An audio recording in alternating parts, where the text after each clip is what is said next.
gathered here with Samir from Get Accept, and we're excited to bring you through an exciting LinkedIn Live today. We're going to talk about driving sales performance in 2024, strategies for growth and adaptation. And we haven't done this before, actually. This is new, so it's exciting. What do you think, Samir? Yeah, first time for me too. Some technical issues here in the beginning, but seems like we sorted it out. So let's go. Like, how hard can it be, Sindre? How hard can it be? Yeah, that's a good question. All right. Just going to double check that we actually are live. Actually, I have no idea. Yeah, we are. Perfect. So there you go. You can actually do this through Zoom. Now we know. Well, awesome. I think that the reason that we set this up is obviously we've been chatting on the side here several times, and it was our marketing teams that were kind of like suggesting, why don't you make this chat a bit more public? There could be other people who could pay attention and actually enjoy that as well. And I think one of the things that we talked about is like 2024.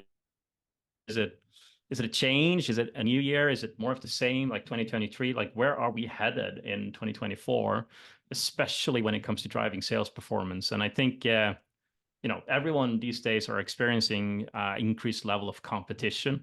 And I think we're definitely seeing that. I've heard many other CEOs mention it as well. Like when macro trends are, going against you, things are getting a bit tougher. Usually we'll see competition pick up. And in general, what can businesses do in terms of like strategies or tools to stay ahead? Do you have any perspectives on that, Samir? Yeah, I mean, of course, as you say, I think first of all, we just need to acknowledge that the situation where we are. I think sometimes as a CEO, you can feel a little bit alone there at top. Is it only tough for us? I think like I saw this report was like 4.2 million opportunities analyzed 500 companies, and actually the win rates in 2018 are 18% less than it was 2022 and 27% less than 2021. So I think just acknowledging that, okay, it is tough, it's good, because sometimes you can come in this panic mode situation, like, hey, we need to do something because nothing is working.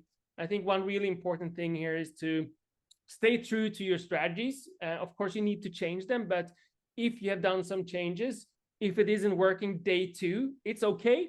I think you need to stay true to your strategy, your commitment, and just work it out. And of course, look at leading metrics. I think that is important because a panicking CEO or a panicking sales leader is nothing that we're needing right now. So I think you should start with that, just making sure that, hey, we set a strategy, we have talked about it, communicated internally, and now we're sticking to it, and this is how we're measuring it.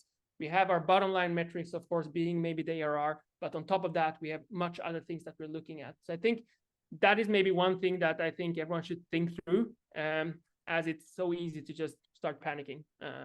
So not too much about tactics itself, but just tactics starts at the top, right? How has it been on your end? Has it been any panic mode? Yeah, I mean, not right now, but clearly a lot has happened since COVID broke. And I think that we saw some major changes in 2023. And to your point, like companies and CEOs have, in many cases, changed strategies. Maybe they've changed ICPs, or they've tried to change their go-to-market model, introduce PLG, or growth through the product primarily. And all of these changes are really heavy. They're big. It's not easy to take an organization that has millions in revenue and make that happen overnight. So I believe parts of what we're seeing in 2024 is this shift to this new reality. And as you said, we have these strategic shifts, but now the market seems to be kind of like getting back again to an extent, and then it's maybe tempting to go back to old habits and ways to do business.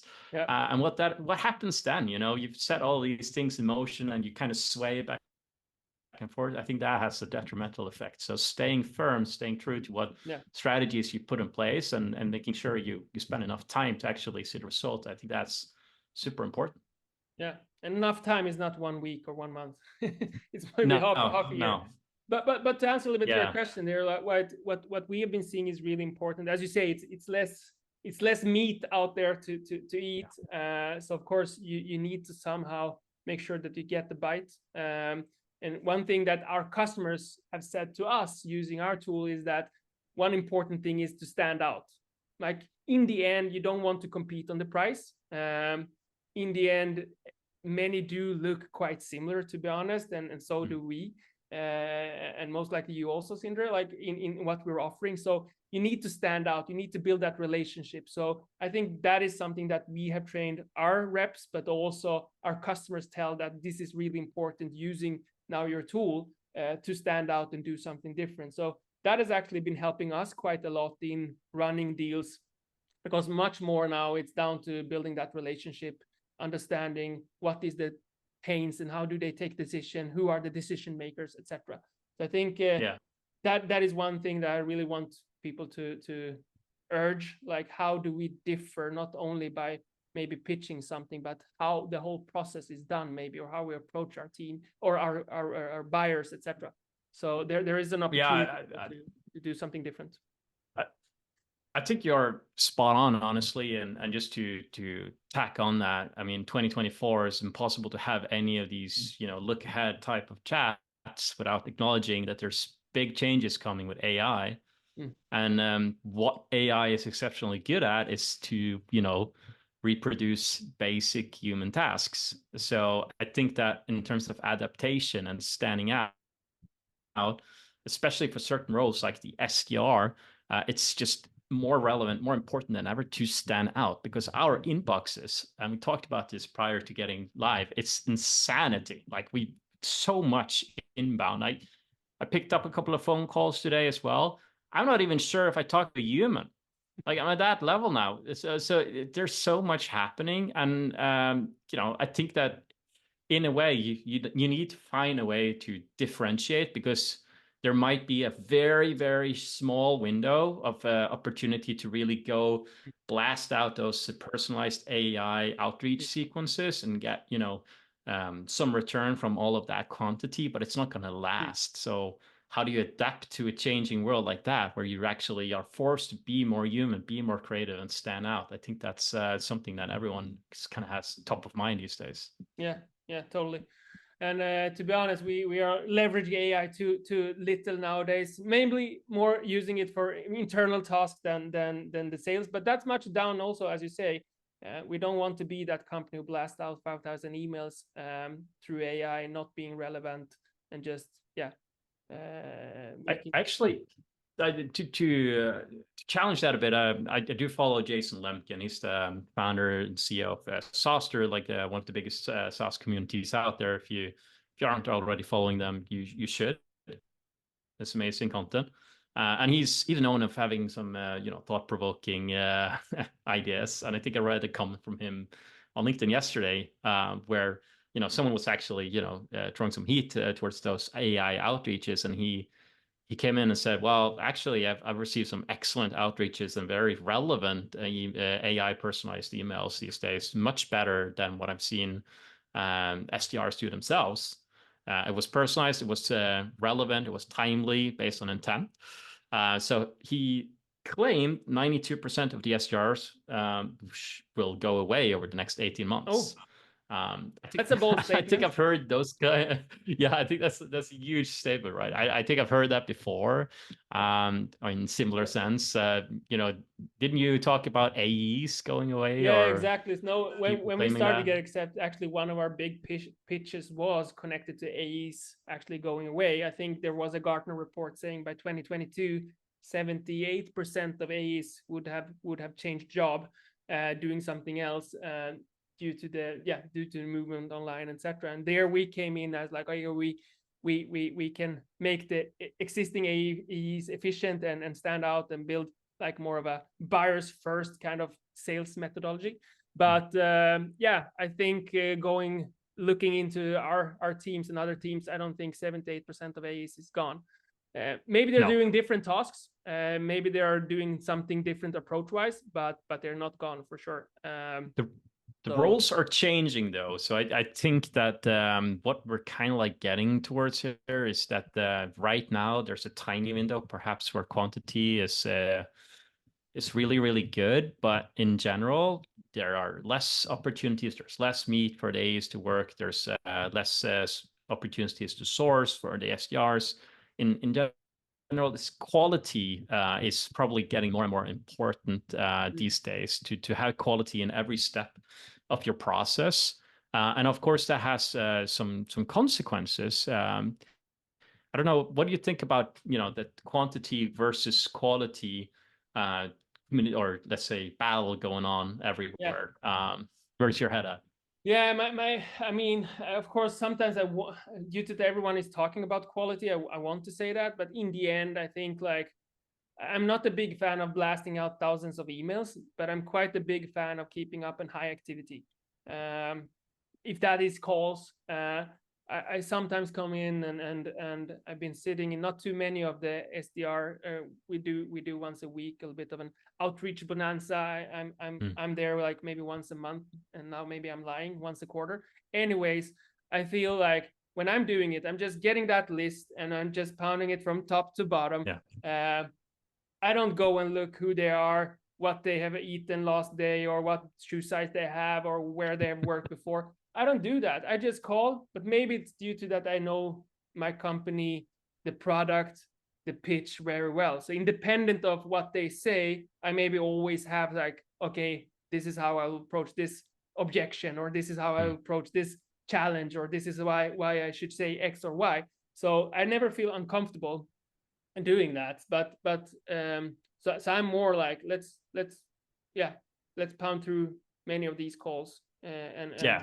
maybe that means Retain a balance then, don't use AI tools and all of this to kind of like overemphasize the quality and the outreach and like spend 10 minutes figuring out their shoe sizes and whatnot, and then you call them and there's no one picking up. yeah, exactly. Like wasted time, right? So it's like, yeah, you got to have a balance between both quantity. That consistency, I think, really is key. You need to keep that motivation and get people rallied to do the hard labor every day, but then try to do it a tiny bit smarter, try to do it a tiny bit better. But I don't know, I can only speak for myself and what we're seeing, but yes, we're seeing, prolonged deal cycles, and to an extent, a little bit of happy airs, people trying to clinch on to some of those opportunities a bit too long because they want to serve good news. It's been so much bad news, so they want to focus on the good deals instead of like what they actually should do, which is like,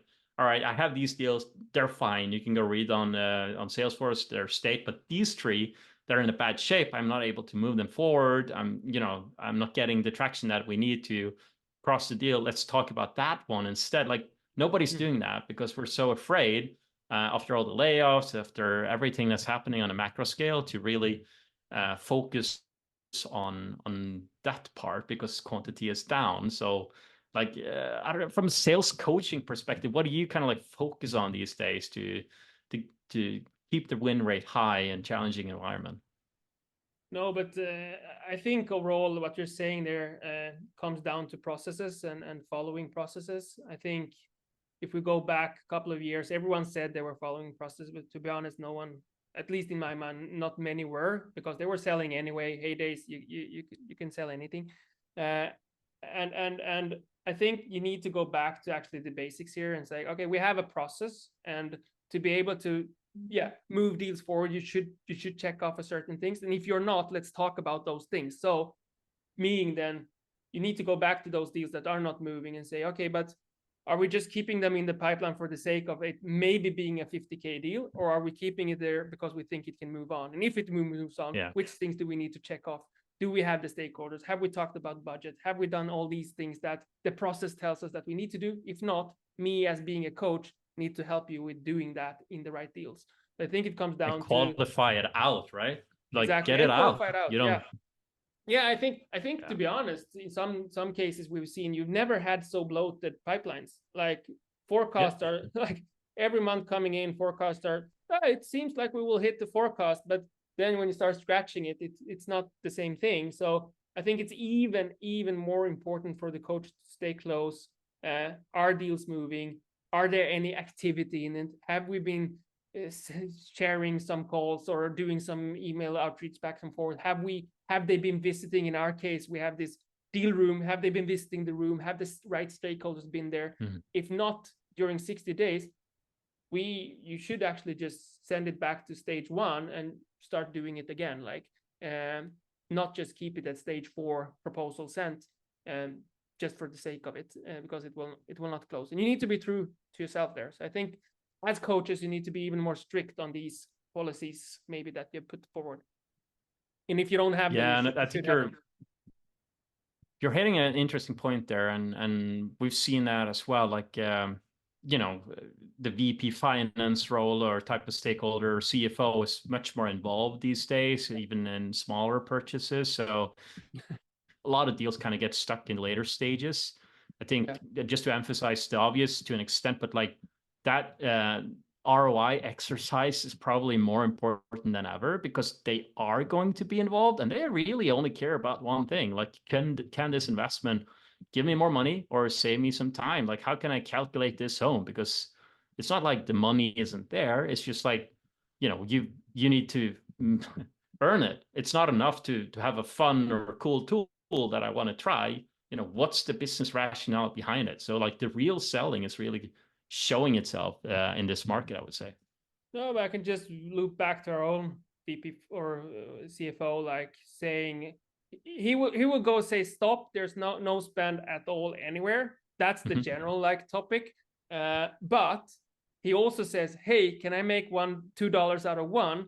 Let's try that. So again, you need to build that. And I read this also in the report, like VP finance or CFO being a little bit the boogeyman. I mean, you can actually convert that to being your facilitator.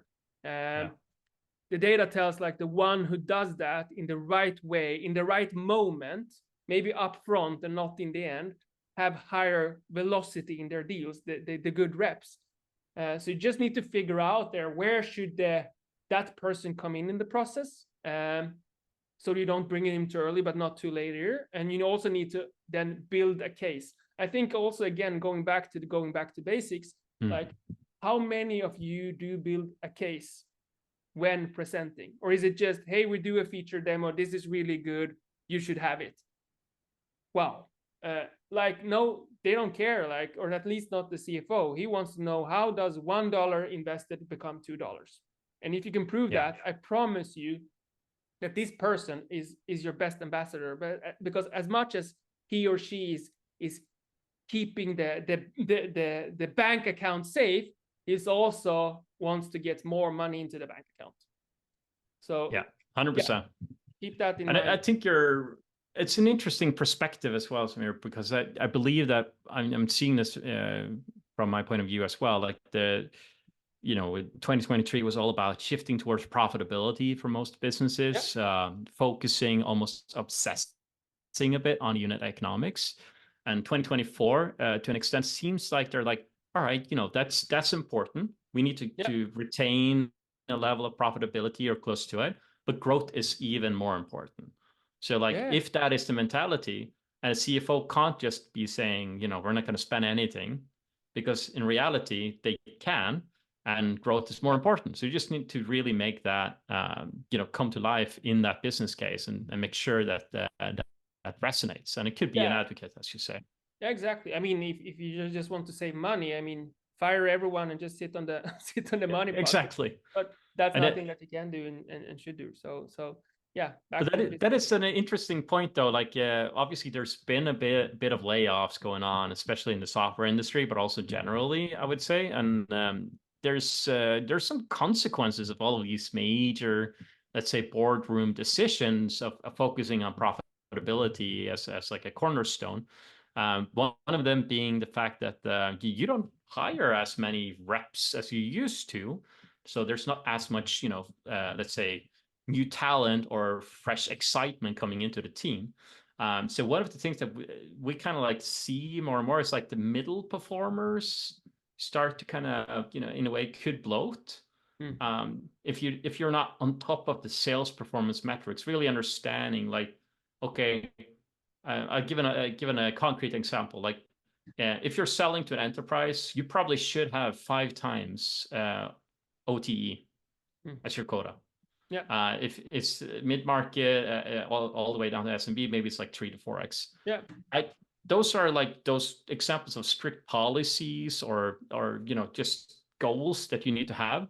Yeah. And if you're not meeting them, it's not going to work. You're not going to retain profitability, and you can't complain about the macro environment being like, oh, well, it's everyone's struggling right now, so it's impossible. We should be happy with 2x. No, the math doesn't add up. It has to be 3 to 5x.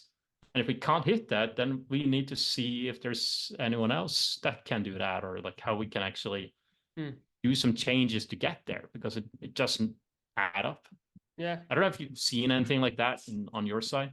No, but I mean, it is, as you said, it is tough. But I think, first of all, like, I think in similar report, I said like 15%, and this one is 3 things here. So 15% of sales team had more than 50% of reps achieving 80% of quota. And often you want 80% of reps achieving 80% of quota. So only 15% of sales teams had that. So of course, this is a challenge. And now you need to question, like, are everyone bad reps? Like, most likely not.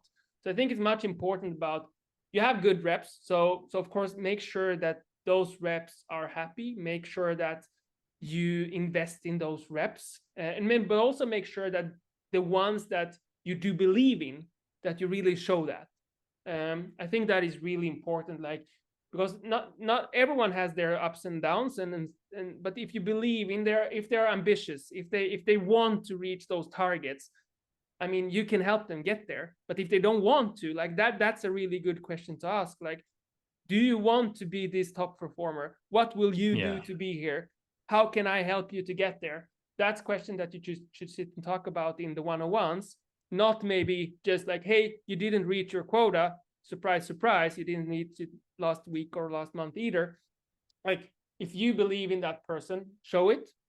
And that, I promise you, you will kind of clean out, maybe it's the wrong word of using, but it will clean out the team a little bit. And then maybe you can hire more, because the ones that don't want to do the job that you have to do now, they're not there anymore. So then you can fuel up with those new ones. But no, it's not the same as it was before, but you need to put you in a position where you can maybe get in that new energy, if you have that bad energy hanging around.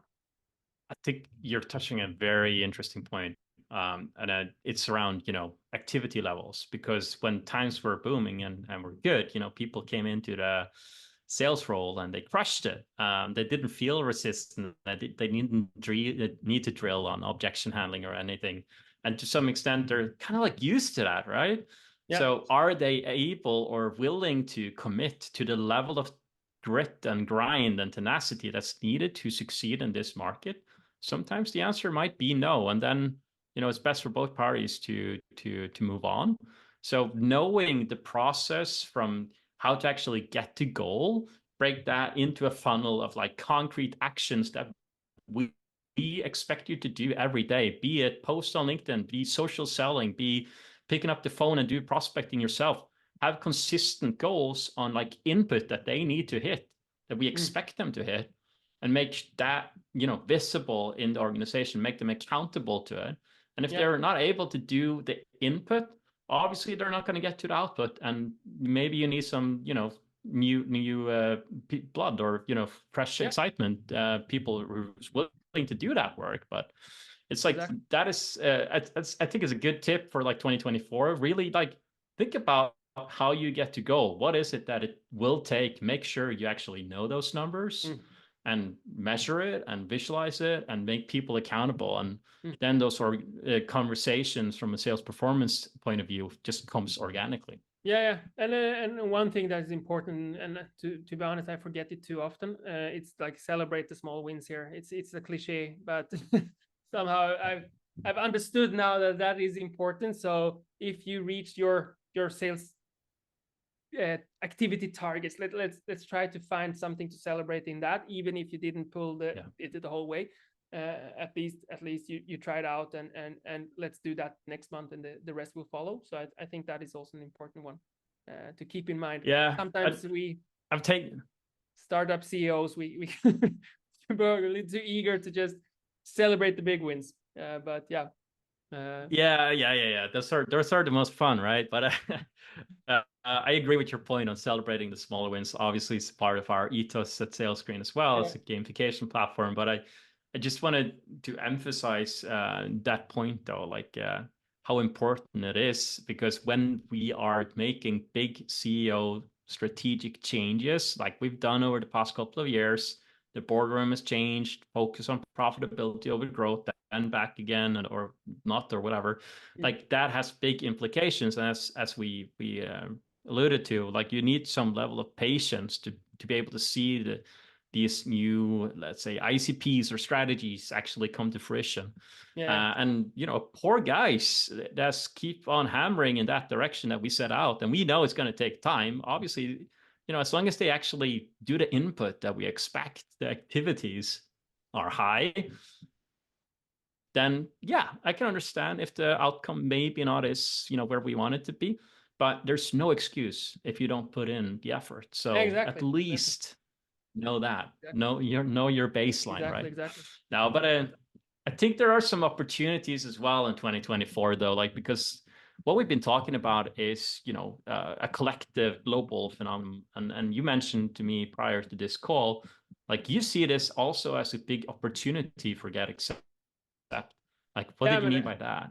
Yeah, I mean, exactly. Like, I mean, there's this saying, I think it was Senna, being the F1 driver, saying like it's easy to pass 15 cars in sunshine, but it's really tough in rain. So of course it's tough, but that's also when you win. So I think even if you're sitting on that bucket of money and you don't want to spend, or even if you're like not pushing those reps or getting in new reps or whatever, I think you should really consider the time here also, that everyone else is doing the same. So what can you do differently? Or do you dare to spend a little bit? Do you dare to do that extra initiative? Do you dare to invest in that tool? Whatever, as long as you can see that ROI can come from it. Like, yeah, be open to that, because I think there is also a moment to strike. Like, yeah, it is in tough times the best companies have been given birth to and rose. So I think it's much important to also see this as an opportunity. It is tough, but you cannot be the hedgehog just looking down into your pillow or your stomach. You should be some kind of a tiger there, or else you will be eaten up. So I think there is an opportunity. I think that that's a good note to end on. So yes, there are some challenges ahead of us. There are a level of activity that is unreal, or let's say back to the pre-good days, that needs to be expected. But if you dare to invest and if you dare to stand out, then there is a big opportunity to win in this market. So thanks for joining me in this LinkedIn Live, Samir. It has been a pleasure. And thanks to everyone for joining in. Thank you so much. This is my first kind of. Are we done? I believe we are. I think I stopped the live stream, so we should be good. Nice. Cool. Good discussion. I love these like